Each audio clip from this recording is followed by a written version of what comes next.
야고보서 2장 14절 말씀부터 26절.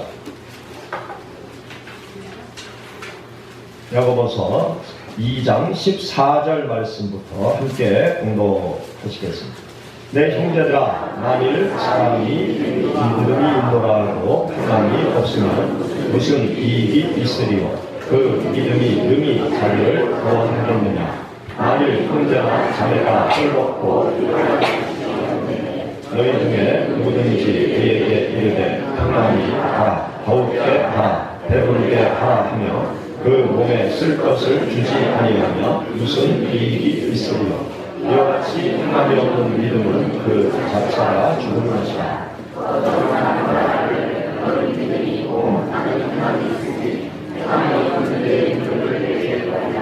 나는 항상으로 내 믿음을 내게 보이리라. 내가 하나님은 한 분인 줄을 믿느냐 잘 아느니라. 귀신으로도 믿고 떠느니라. 하나님 사람아, 하나님이 없는 믿음이 헛것인 줄 알고자 하느냐. 우리 조상 아브라함이 그 아들 이삭을 제단에 드릴 때에 행함으로 의롭다 하심을 받은 것이 아니냐. 내가 구원과 믿음이 그의 행함과 함께 일하고 행함으로 믿음이 온전케 되었느니라. 이에 경의 이른바 아브라함이 하나님을 믿으니 이것을 의로 여기셨다는 말씀이 응하였고 그는 하나님의 거치라 칭함을 받았나니 이로보건대 사람이 행함으로 의롭다 하심을 받고 믿음으로만 아닙니다. 이와 같이 기생 바알이 사자를 대적하여 다른 길로 나가게 할 때에 행함으로 의롭다 하심을 받은 것이 아니냐. 영혼이 없는 몸이 죽은 것 같이 행함이 없는 믿음은 죽은 것이니라. 아멘. 이 시간 성가대 찬양하겠습니다. Thank you.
제가 집을 오고 가면서 자주 만나는 분 한 분이 있습니다.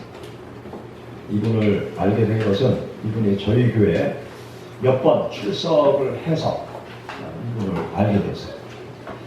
저희 교회에 몇 번 나오셨을 때 몇 번 나오시다가 안 나오시더라고요. 그래서 길거리에서 만났을 때 요즘 교회에서 뵙지 못했네요. 그랬더니 제가 홍성의 성결교회를 다녔는데 대전에 이사 와서 성결교회를 나가려고 합니다. 그러시더라고요. 그래서 아 그러세요? 그러면 열심히 다니십시오. 그러고 헤어졌어요. 그리고 얼마간의 시간이 흐른 후에 또 이분을 만났어요. 교회 잘 다니시죠? 그랬더니 이분이 뭐라고 대답을 하시는가 하면 의외의 얘기를 하시는 거예요. 교회는 나가지 않지만 예수님은 믿고 있습니다. 그러는 거예요. 그래서 예? 주일 교회 안 나가는데 예수님은 믿고 있다고요? 교회 나가셔야죠. 제가 그렇게 얘기하고 헤어졌습니다. 그리고 그 이후 몇 년 동안 만나면 교회에 나오십시오. 그래요. 제가 계속 그분한테 교회에 나오세요. 근데 이분이 점점 이상한 말을 해요. 꼭 예수님만 믿으면 구원받느냐. 지금은 그런 얘기를 하고 있습니다. 간혹 이런 분들이 주위에 있는 것을 아마 여러분들도 경험했을 것입니다. 한번 여러분 깊이 생각해 보시기 바랍니다. 교회에 나오지 않고 예수님을 믿을 수 있을까요? 한번 생각해 보시기 바랍니다. 교회를 나오지 않고 예수님을 믿는다고 하는 믿음, 그 믿음이 정상적인 믿음, 건강한 믿음일까요? 교회를 나오지 않고 예수님을 믿는 믿음, 이 믿음을 계속 지켜나갈 수 있을까요? 교회를 나오지 않고 예수님을 믿는 신앙, 이 신앙이 계속 성장해 나갈 수 있을까요? 혼란과 핍박의 특별한 상황이 아니고서는 이런 믿음은 믿음이라고 말할 수 없습니다. 이런 믿음은 정상적인 믿음이 아닌 것이죠. 행동이 따르지 않는 믿음 생활은 꺼져가는 숯불과도 같습니다. 행동이 따르지 않는 믿음 생활은 병든 믿음과도 같아요. 행동이 따르지 않는 믿음은 죽은 믿음이다. 그렇게 말할 수 있습니다. 행동이 따르지 않는 믿음은 불신앙과도 같은 거예요. 우리가 함께 읽은 여기 본문 말씀은 우리들에게 이것을 가르쳐주고 있습니다. 본문 말씀 가운데 17절, 20절, 22절, 26절 여러분 한번 다시 보시죠. 17절 보면 이와 같이 행함이 없는 믿음은 그 자체가 죽은 것이라. 행함이 없는 믿음은 그 자체가 죽은 거다. 또 20절 말씀에 보면 허탄한 사람아 행함이 없는 믿음이 헛것인 줄 알고자 하느냐. 행함이 없는 믿음은 다 헛것이라는 아무것도 아니라는 거죠. 또 22절 내가 보거니와 믿음이 그의 행함과 함께 일하고 행함으로 믿음이 온전케 되었느니라. 행함으로 믿음이 온전하게 된다는 거죠. 이 말을 바꾸어서 말하면 행함이 없으면 그 믿음이 불완전한 믿음이다. 불완전한 믿음이다. 그렇게 말씀하고 있는 것입니다. 우리 26절 다 같이 읽어보시죠. 영혼이 없는 몸이 믿음은 죽은 것이니라. 어떤 믿음이 죽은 믿음이라고요? 행함이 없는 믿음. 그 믿음은 죽은 것이다. 그렇게 말씀하고 있습니다. 나의 믿음은 반드시 행동이 따라와야 합니다. 행동으로 보여주어야 하는 것이죠. 믿음은 반드시 행동으로 옮겨져야 하는 것입니다. 하나님을 믿는 신앙생활을 할 때 우리들이 행동으로 옮겨야 될 믿음의 영역들이 있어요. 그 이야기를 하고자 제가 같은 본문을 5월에 2번 선택했습니다. 5월 첫째 주에 믿음을 나타내 보여라.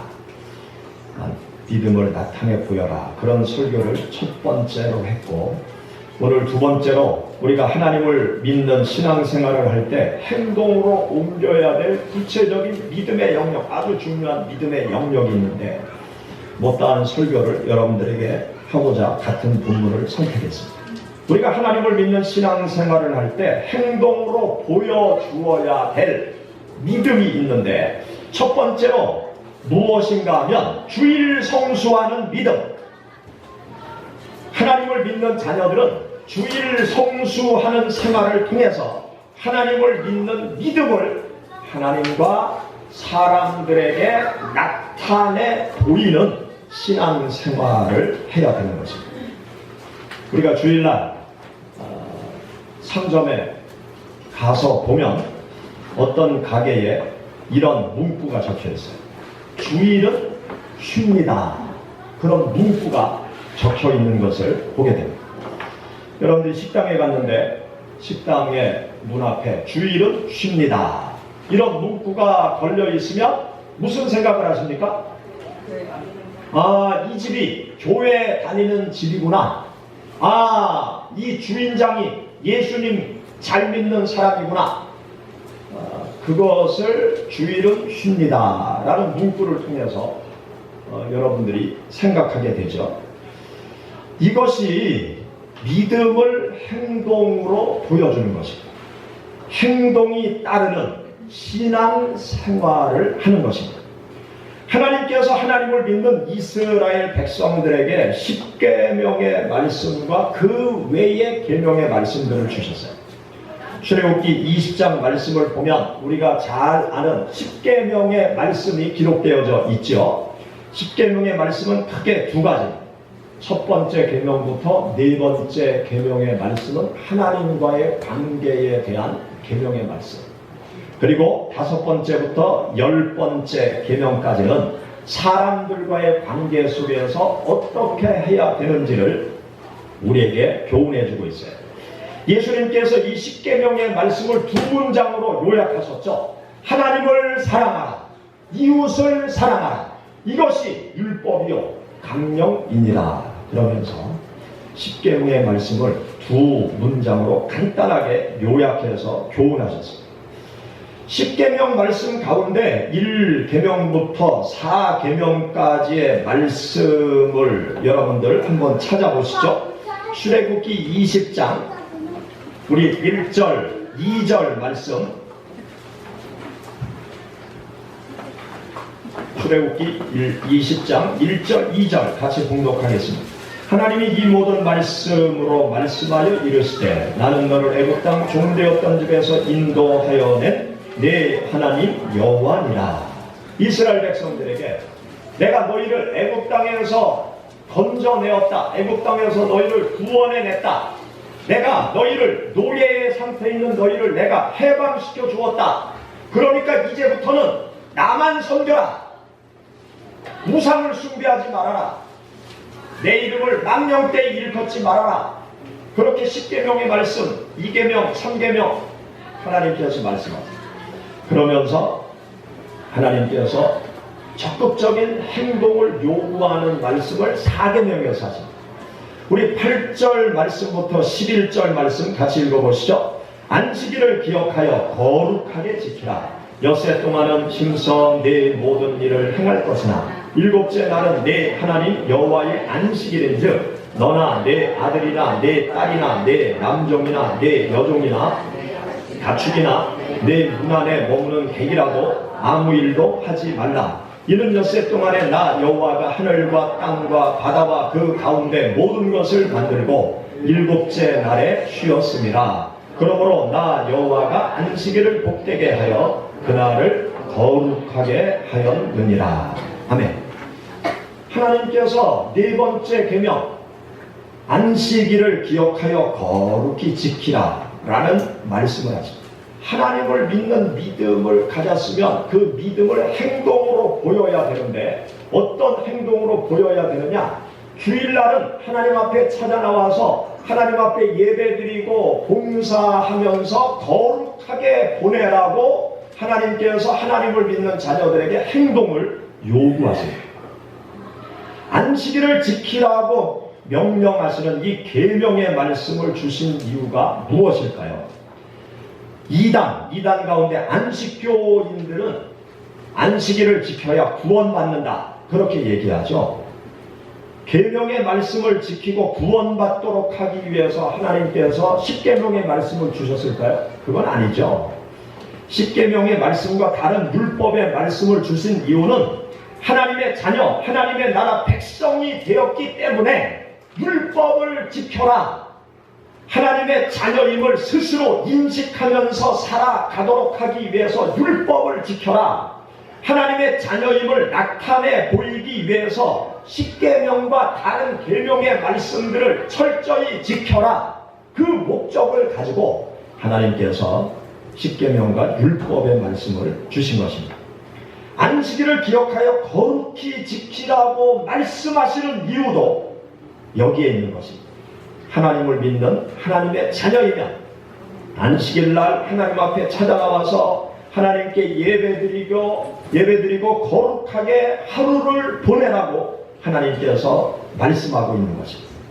우리가 안식일을 지킴으로 하나님을 믿는 믿음을 하나님께 나타내 보일 수 있고요. 안식일을 지킴으로 인해서 세상 사람들에게 내가 하나님을 믿는 하나님의 자녀다라는 것을 나타내 보일 수 있어요.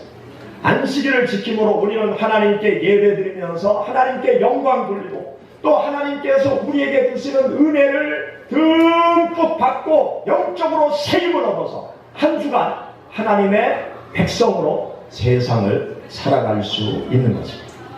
안식일을 지키는 것은 하나님을 믿는 자의 표시예요. 하나님을 믿으면 반드시 주일 성수를 해야 돼요.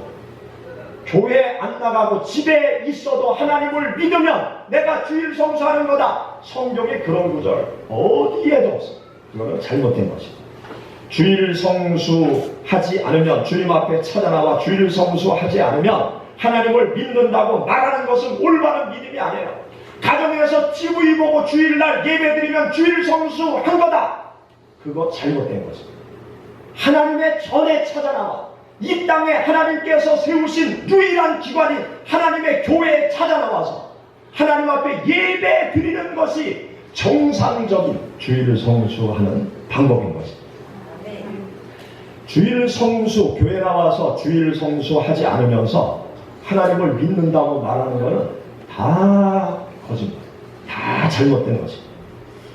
이사야 선지자는 이사야 58장 13절 이하에서 안식일에 대해서 이렇게 말씀하고 있어요.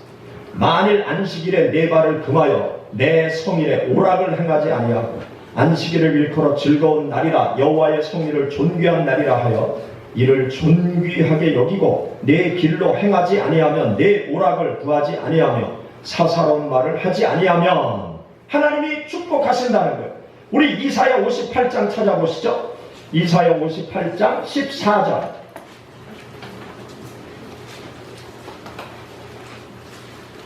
이사야 58장 14절 다 같이 읽어보시겠습니다. 내가 여호와 안에서 즐거움을 얻을 것이라. 내가 너를 땅의 높은 곳에 올리고 내 조상 야곱의 기업으로 기르리라. 여호와의 입의 말씀이니라. 안식일을 기억하고 하나님 앞에 주일날 교회에 찾아나와서 예배 드리면서 하나님 앞에 봉사하면서 안식일을 잘 지키면 하나님 안에서 즐거움을 얻게 된다. 또 하나님께서 땅의 높은 곳에 올려주신다. 그렇게 약속하고 있습니다. 우리가 안식일을 지키는 것에 대해서 생명처럼 여겨야 돼요. 안식일은 하나님께 찾아 나와서 예배드리고 하나님을 위해서 봉사하는 날이다. 이 생각을 우리가 늘 가지고 생명처럼 안식일날, 주일날은 하나님의 교회에 찾아 나와서 예배드리는 일을 해야 됩니다. 안식일엔 온 가족이 하나님께 찾아 나와서 예배드리며 봉사하는 습관을 어린 시절부터 가져야 돼요. 아무리 바쁘고 힘들고 어려워도 주일날은 하나님 앞에 나가서 예배를 드린다. 학생들이 시험을 앞에 놓고도 오늘은 주일날이니까 내가 하나님 앞에 나가서 예배를 드린다. 내가 고3이 되어서 대학 입시를 앞에 두고 있어도 주일날은 내가 반드시 하나님 앞에 나가서 예배를 드린다. 학교에서 두들겨 패도 나는 주일날 맞아 죽어도 교회 가서 하나님 앞에 예배 드린다. 이런 주일 성수 의식을, 믿음을 가지고 하나님을 믿는 신앙생활을 학생 때부터 해야 돼요. 세상에 학생 때보다 편한 날이 어디 있습니까? 학생들, 죄송한 이야기인데 학생 때가 세상 인생살이 중에 가장 편하고 가장 신앙생활하기 좋은 때예요. 공부보다 세상에 공부가 가장 쉽죠. 공부보다 세상에 어려운 게 어디 있습니까? 아니라고 은서가 막 손사래를 치고 난리 났어요. 아무리 힘들어도 어렵다고 생각해도 이 어려운 공부 속에서 주일날은 내가 생명을 걸고 하나님 앞에 예배 드린다. 내가 글자 몇 자 못 봐도 하나님의 뜻대로 주일날 하나님 앞에 나와서 내가 예배를 드린다. 그 믿음의 훈련을 지금부터 해야 돼요. 그래야 평생 죽을 때까지 아무리 바빠도 어려워도 주일 성수하는 믿음 생활을 하죠. 우리 기독교인 부모들이 참 잘못하는 게 있어요. 야, 고3인데 고3 때는 공부해. 대학교 가서 신앙생활 열심히 하면 돼. 고3 때 신앙생활 안 하는 애들은요 수십 년 동안 교회를 떠날 수 있어요. 엄마가 불신앙으로 몰아세우는 거예요. 주일날 교회 나와서 예배 드린다고 공부 못하니까 공부 안 해서 평일에 공부 안 해서 못하는 거지 주일날 때문에 공부 못하는 거 아니잖아요. 우리 학생들 솔직히 얘기해봐요. 솔직히 우리 부모들요 고3 되면 야 주일날은 쉬면서 예배 드리면서 쉬면서 천천히 주일날은 그냥 천천히 쉬면서 해요. 공부하고 싶으면 예배 드리고 나서 조금 하고 그냥 쉬어. 애들한테 그러면요 더 공부하려고 해요. 더 시간 내가지고 공부해라 하니까 안 하지. 쉬어서 놀아 괜찮아. 주일날은 예배 드리고 놀아. 그러면 자기가 예배 드리고 나서 할 일 없으면 공부할 거 아니에요. 하나님의 약속의 말씀을 믿으시면 하나님 말씀대로 살아가세요. 하나님께서 안식일을 기억하여 거룩히 지키면 즐거움을 여호와 안에서 즐거움을 얻을 것이고 땅의 높은 곳에 하나님께서 올려주신다 약속하고 기사합니다. 살아계신 하나님께서 거짓말을 못하시는 하나님께서 약속해 주시는 그 말씀을 믿고 그 하나님의 약속의 말씀을 삶 가운데서 체험하는 것이 신앙이죠. 영화 가운데 불의 전차라는 영화가 있습니다. 1981년에 아카데미 상을 휩쓰는 영화 불의 전차라는 영화가 있습니다. 이 영화는 1924년 파리 올림픽의 영웅을 소재로 한 영화입니다. 그 주인공은 100m 달리기에서 금메달을 딸 수 있는 에릭이라는 단거리 선수의 이야기예요. 영국의 대표로 뽑혀서 올림픽에 출전하게 됩니다. 그런데 그 육상 경기 일정을 쭉 보니까 자기 주종목이 100m인데 100m 경기가 언제 열리는가 하면 주일날 열리는 거예요. 그러니까 이 에릭이 코치한테 이야기합니다. 저는 100m 경기에 출전하지 않겠습니다. 그러니까 코치 감독이 깜짝 놀래가지고 어디 아프냐고, 컨디션이 안 좋냐고, 뭐가 문제가 생겼냐고. 그러니까 그건 아니고요, 100m 경기 있는 날이 주일날이라 나는 주일날 경기를 못합니다. 그러니까 감독이 불러다놓고 너 미쳤냐 이놈아 그러면서 막 난리가 났어요. 신문 기자들도 와서 막 사진을 찍고 난리가 났어요. 에릭이라는 단거리 100m 금메달 후보가 주일 지킨다고 100m 출전을 안 한다고 광신도라고 막 난리가 났죠. 영국의 황태자까지 찾아와서 설득을 하고, 네가 우리나라의 그 대표로 나왔는데 주일날 그 100m 한번 뛴다고 뭔가 너의 신앙이 잘못됐나, 뭔가 문제가 있는 거냐. 결국 에릭은 100m 달리기에 출전을 안 했어요. 그리고 그 주중에 자기 주종목이 아닌 400m 경기에 출전을 했어요. 400m는 자기 주종목이 아니라 뭐 메달 딸 수가 없죠. 그런데 예선을 통과하고 준결승을 통과하고 결승까지 올라갑니다. 그러니까 또 난리가 난 거예요. 에릭이 400m 결승까지 올라갑니다. 그가 결승선에 서서 시합하는 날, 그날 아침 마사지 담당자가 종이 쪽지를 에릭한테 주고, 그 종이 쪽지엔 이렇게 적혀 있었어요.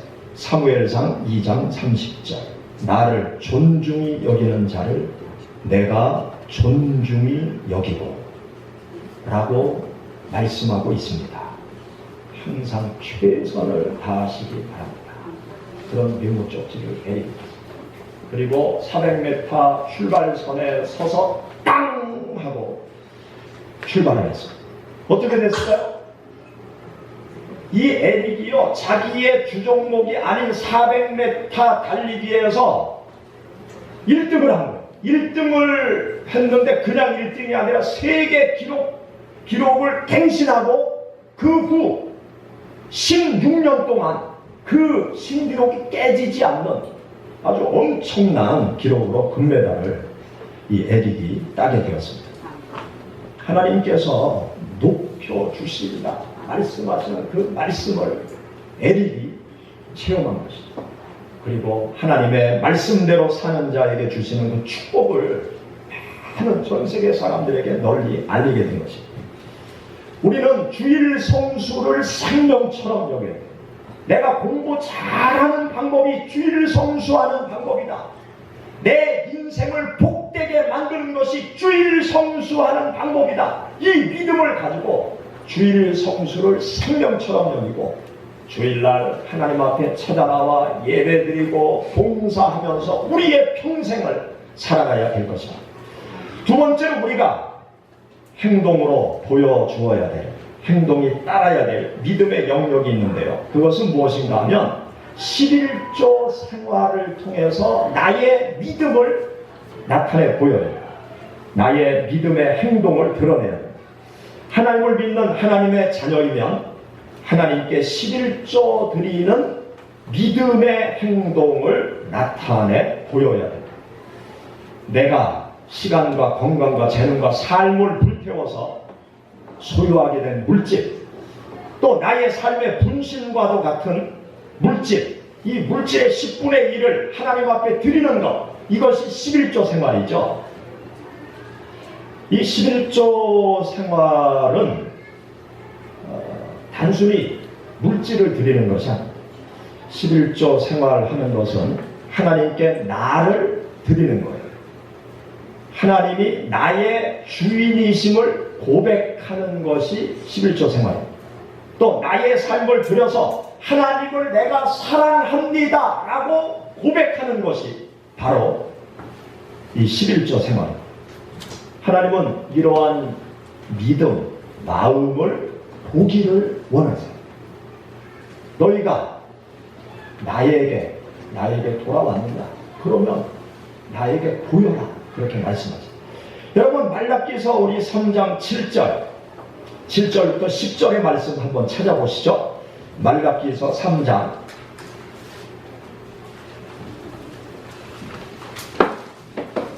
말라기서 3장 7절 8절 우리 같이 봉독하겠습니다.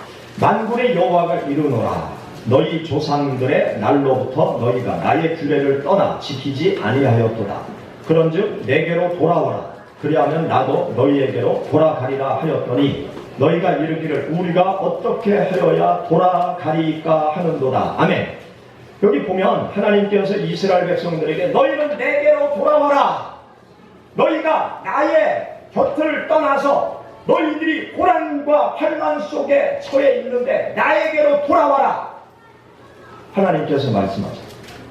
그러니까 이스라엘 백성들이 하나님께 여쭙죠. 하나님, 우리가 어떻게 하는 것이 하나님께로 돌아가는 겁니까? 그것 좀 알려주세요. 하나님이 어디 계신다고 하면 우리가 그쪽으로 달려가면 될 텐데 어떻게 하는 것이 하나님께로 돌아가는 겁니까? 우상을 숭배하다가 하나님께로 돌아가는 것이 어떻게 하는 것이 하나님께 돌아가는 겁니까? 하나님의 뜻을 거역하고 내 마음대로 살던 내가 하나님께로 돌아가야 되는데 돌아오라고 말씀하시는데 어떻게 하는 게 하나님께 돌아가는 겁니까? 그렇게 하나님께 질문을 드리죠.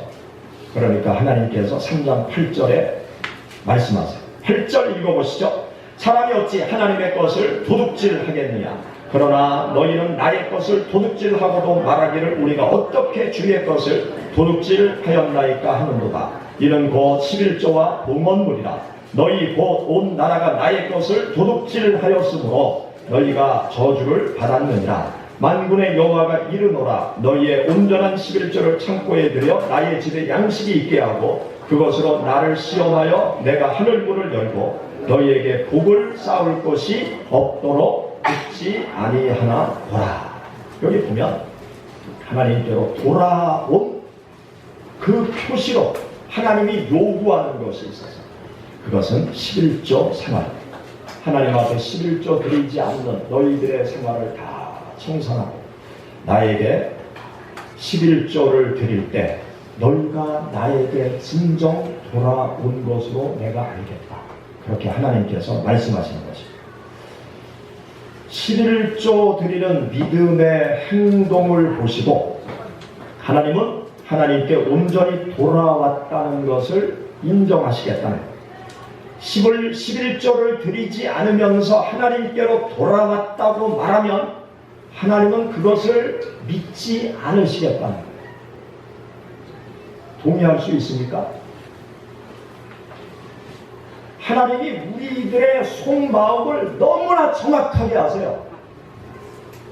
예수님이 물질이 있는 곳에 내 마음이 있도다 말씀하셨잖아요. 물질 따라 우리들의 마음이 흘러가는 것을 하나님은 너무나 정확하게 아세요. 너희가 나에게 돌아왔다고 말하냐? 돌아왔다는 표시를 확실하게 나한테 보여라. 11조 생활을 통해서 보여라. 하나님께서 말씀하십니다. 우리들이 가지고 있는 모든 것의 주인, 그것은 하나님이십니다. 하나님이 내가 가지고 있는 것의 모든 주인이세요. 여러분들이 가지고 있는 모든 것의 주인이 하나님이시라는 것을 인정하실 수 있습니까? 아멘? 내가 가지고 있는 모든 것이 다 하나님의 것이에요. 왜 그런 줄 아십니까? 내가 가지고 있는 모든 것이 하나님의 것인 이유가 있어요. 그 이유는 무엇인가 하면요, 하나님께서 나에게 생명을 주셨기 때문에 그렇습니다. 생명이 없으면 아무것도 내가 가질 수 없죠. 내가 은행에 1억 원 비자금을 딱 숨겨놨어요. 그런데 숨겨놓은 것을 아무도 몰라요. 1억 원 숨겨놓았는데 나만 알아. 그런데 죄송한 말씀인데 내가 갑자기 죽게 돼요. 그러면 그 1억 원 누구 거예요? 누구 거예요? 은행 거. 뭐 주인 없는 돈이 되잖아요. 돈 가진 주인이 갑자기 죽었는데 그 자식들이 그거 있는 줄도 모르는데 자식 거 될 수도 없고요. 그냥 은행 거 되는 거예요. 주인 없는 거. 생명이 없어지면 아무것도 안 해요. 내가 죽으면 뭐 미래의 계획이 무슨 소용이 있어요? 나중에 유명한 예술가가 되겠다. 무슨 소용이 있어요? 죽으면 나중에 돈 많이 벌겠다. 계획이 있는데 죽으면 무슨 소용이 있어요? 천만금이 있은들 죽으면 나와 관계없어요. 생명이 있으니까 모든 것을 소유할 수 있는 것이죠. 그런데요, 내가 가지고 있는 생명, 이 생명을 내 마음대로 할 수 있어요? 생사, 살고 죽는 거 내 마음대로 할 수 있어요? 우리 학생들 대한민국에서 태어나고 싶어서 태어났어요? 아니요. 수정아파트에서 태어나고 싶어서 수정아파트에 태어났어요? 샘머리 아파트에 태어나고 싶어서 태어났어요? 아니요. 태어나서 보니까 수정아파트요. 태어나서 보니까 초가집이요. 태어나서 보니까 아프리카네.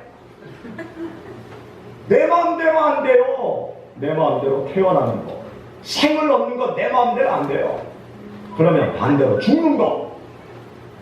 자살하는 거 빼고 죽는 거 내 마음대로 돼요? 아이고 나는 죽어야지 우리 나이 드신 분들 밤낮 거짓말로 죽어야지 그래요. 아니 마음대로 죽을 수 있어요? 아니 그런 말 이제 하지 말아요. 죽어야지 그러지 말고 주님의 일 열심히 해야지 죽기 전까지 내가 하나님의 일 열심히 해야지 그 말씀하세요. 거짓말 날마다 하지 말아요. 아니 죽는 거 내 마음대로 되냐고요? 죽고 싶다고 죽냐고요? 내 마음대로 할 수 없잖아요. 내 마음대로 할 수 없는 게 생사의 문제. 여러분 내 주머니에 돈이 지금 한 10만 원이 있어요. 그러면 이 10만 원 가지고 예배 끝나고 맛있는 거 사 먹을 수 있죠. 근데 내가 돈이 없어. 근데 옆에 친구 보니까 아까 예배당 들어올 때 지갑을 살짝 여는 거 보니까 오 거기 10만 원이 있어. 근데 나는 돈이 없어. 예배 끝나고 나서 맛있는 거 사 먹고 싶은데 그 옆에 집사님 보니까 10만 원이 있거든. 그럼 그 돈 가지고 내가 지갑을 떼서서 그 돈 가지고 내가 맛있는 거 사 먹어요. 그럼 어떻게 되는 거예요? 도둑놈이죠. 도둑놈. 사기꾼이고 날치기고. 내게 아니니까 내 마음대로 할 수 없는 거예요. 내 마음대로 할 수 없는 건 내 거다, 남의 거다. 남의 거예요. 그렇죠? 그러면 여러분들의 생명을 내 마음대로 할 수 있어요? 없어요? 없어요. 여러분들의 생명 누구 거예요? 부모 거예요? 부모가 마음대로 할 수 있습니까? 애 낳고 싶다고 마음대로 낳았어요? 생 마음대로 부모도 못해요. 사 마음대로 못해요. 내게 아니에요. 그럼 누구 거예요? 하나님. 생명을 하나님께서 주셨어요. 생명의 주관자가 누구시냐? 하나님이십니다. 제가 예배 시작할 때 묵상 기도 시간에 제가 낭독한 말씀. 하나님은 가난하게도 하시고 부하게도 하시고 하나님은 죽이기도 하시고 살리기도 하시고 생사를 지나 화복까지 하나님 뜻대로 하나님께서 마음대로 하세요. 하나님께서 생명 주셔서 건강 주셔서 내가 직장에 나가서 일해가지고 한 달 수입이 생기는 것이죠. 하나님께서 생명 주셔서 내가 열심히 노력하고 땀 흘려서 수입을 벌 수 있는 것 아닙니까? 그렇기 때문에 내가 버는 돈은요 내게 아니에요. 근본적으로 하나님의 것이라고요. 그런데 하나님께서 네가 번 돈의 10분의 1을 나에게 바쳐라. 그리고 나머지는 내가 마음대로 써라. 하나님 앞에 더 드리고 싶으면 더 드리고, 그거 가지고 놀러 가고 싶으면 놀러 가고, 그렇게 하나님께서 말씀하시는 것 아닙니까? 나의 생명의 주인께서 하나님을 주인으로 인정하고 믿고 따른다고 하면 10분의 1을 나에게 바쳐라. 그러면 얘가 나를 주인으로 인정하고 있다고 믿겠다. 나에게 돌아왔다고 믿겠다. 그 전까지는 믿지 못하시고. 여러분 한번 생각해 보세요. 내가 가난해요. 참 가난하고 어려워. 그런데 우리 아버님하고 아주 절친한 친구분이 홈플러스 사장님이에요. 그런데 내가 어려운 걸 우리 아버님 그 친구분이 아시고 홈플러스 사장님이 아시고 어떤 날 나를 부르는 거예요. 나를 불러서 뭐라고 얘기하는가 하면, 갑순아 요즘 참 힘들지. 내가 여기 홈플러스 1층 그 입구에 내가 떡볶이 집을 할 수 있도록 매장을 하나 줄 테니까 그 매장 하면서 애들 공부시키고 좀 살아라. 그러면 여러분 기분이 어떻겠어요? 오메! 어우, 우리 아버님이 덕을 쌓아서 이렇게 나한테 좋은 일이 있구나. 얼마나 기쁜 일이에요. 근데 그 홈플러스 아버님 친구 사장님이 그러는 거예요. 근데 그 매장 내가 그 월드로 도와주는데 계약금도 필요 없고, 근데 아무 돈 안 내면 너도 미안하고 그럴 테니까 한 달에 10만 원만 그 월세 내고 그 매장 하나 열어서 이렇게 애들하고 잘 살아라. 그래서 그럼 10만 원 내는 거 여러분 어떠세요? 부담되세요? 아이고 그게 무슨 부담이 돼? 할렐루야. 뭐 10만 원까지 뭐 거기 10만 원 뭐 월세 내는 거 뭐 이 일도 아니죠. 한 달에 수백만 원 벌 텐데. 그래가지고 장사를 하니까 와 대박 나고 불떡볶이 장사를 하는데 막 난리가 났어. 막 홈플러스 오는 사람들마다 막 불떡볶이 막 사 먹고 난리가 났어요. 막 소문이 나가지고 학생들도 몰려오고 난리 났어요. 그래서 돈을 한 달에 한 1,000만 원씩 버는 거야. 그러니까 뭐 10만 원 내는 거 뭐 문제겠어요. 근데 가만히 생각해 보니까 10만 원 통장을 이렇게 넣어드리려고 하다가 생각해보니까 그게 아닌 거야. 그래서 10만 원 봉투에 바닥바닥한 종이로 담아가지고 또 선물도 이렇게 사가지고 이렇게 한 달에 한 번씩 찾아가서 아버님 고맙다고 덕분에 제가 잘 살고 있다. 그러면서 10만 원과 고맙다고 인사하면서 선물도 이렇게 갖다 드리면서 그렇게 떡볶이 장사를 하는 거예요. 그래서 집안이 확 펴졌어요. 그래서 아파트도 좀 넓은 데로 가야 되겠다. 애들이 한 4명 되니까 가람 아파트 한 60평짜리 가야 되겠다. 그래가지고 넓이 옮겨 갔는데 갑자기 돈이 째는 거야. 그러다 보니까 10만 원 주기가 한 5만 원만 내면 좋을 것 같은 생각이 드는 거예요. 그래가지고 한 7만 원 이렇게 보내드리고 8만 원 보내드리고 그러다가 어느 날 홈플러스 사장이 이렇게 가만히 보니까 이상하네. 10만 원이 와야 되는데 10만 원이 안 오고 9만 원도 왔다가 7만 원도 왔다가 8만 원도 왔다가 그러는 거예요. 그러면 무슨 생각을 할까요? 얘가 마음이 변했네. 그 10만 원이 뭐가 아깝다고 나한테 안 가지고 오나 그런 생각이 들 거 아니에요?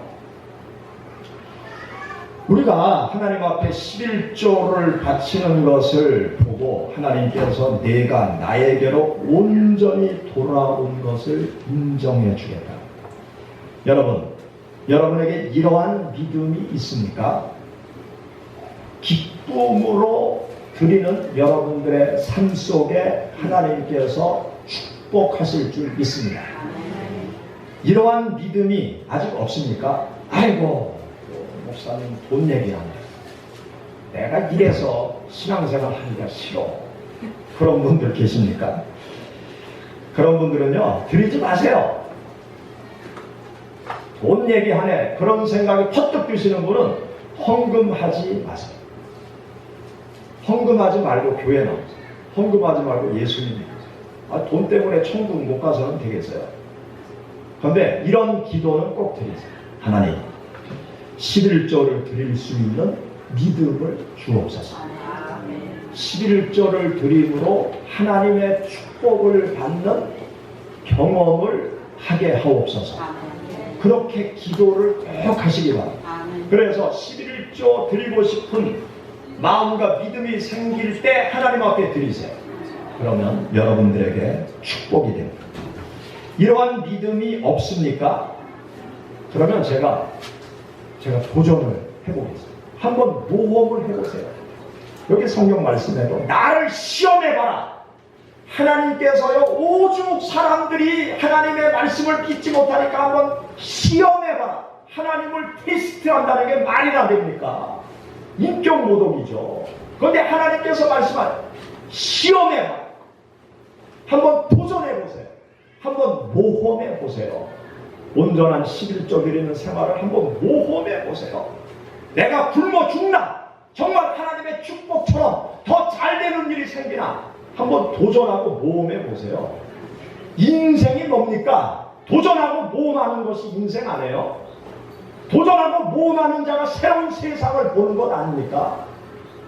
도전하고 모험하지 않으면 새로운 축복의 문을 열 수 없어요. 한번 도전하고 모험해보세요. 그리고 하나님이 축복 안 하면 때려치세요. 아이고, 하나님 말씀 거짓말쟁이네. 그만둬도 하나님 뭐라고 하시겠어요? 하나님 약속 안 지키는데. 약속 안 지키면 하나님 뭐 믿을 이유가 있어요? 약속의 말씀이 이루어지지 않으면 예수님 믿고 천국 간다는 거 이거 뭐 믿을 수 있어요? 믿지 못하죠. 성경을 믿을 수 있어요? 믿을 수 없잖아요. 신앙생활할 때 믿음의 도전, 믿음의 모험 한번 해보세요. 그래서 하나님이 정말 살아서 역사하시는 그것을 경험해 보시기를 축원합니다.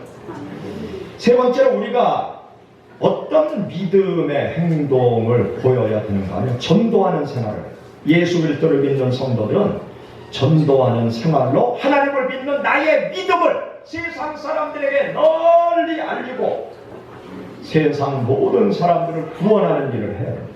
하나님은 열심히 전도하면서 살아가라고 우리들에게 말씀하십니다. 디모데후서 4장 2절에 보면 너는 말씀을 전파하라. 때를 얻든지 못 얻든지 항상 전도해라. 우리에게 말씀하십니다. 하루하루 살아가면서 내가 예수 그리스도를 전파하는 전도하는 생활을 할 때 내 믿음을 확실하게 보이는 거죠. 또 세상 사람들이 당신이 예수 믿는 사람이구나, 그걸 확실하게 알 수 있는 것이죠. 전도는 나의 믿음을 확실하게 보여줄 수 있는 중요한 믿음의 표현입니다. 그리고 네 번째로 하나님의 말씀에 순종하면서 삶을 살아갑니다. 10계명 가운데 5계명부터 10계명까지는 내 부모를 공경하라는 말씀으로부터 시작해서 도둑질하지 말라, 살인하지 말라, 이웃들과의 관계 속에 대한 이웃 사랑에 대한 말씀을 우리에게 주고 있어요. 하나님의 자녀들은 부모와 이웃을 사랑하면서 믿음의 행동을 선하게 나타내 보여야 됩니다. 사랑하는 여러분, 하나님을 믿는 믿음을 행동으로 나타내 보이시기를 축원합니다. 하나님을 믿는 믿음을 행동으로 나타내 보이셔서 하나님께 인정을 받으시고 세상 많은 사람들에게 여러분의 믿음을 인정받으시기를 주의 이름으로 축원합니다.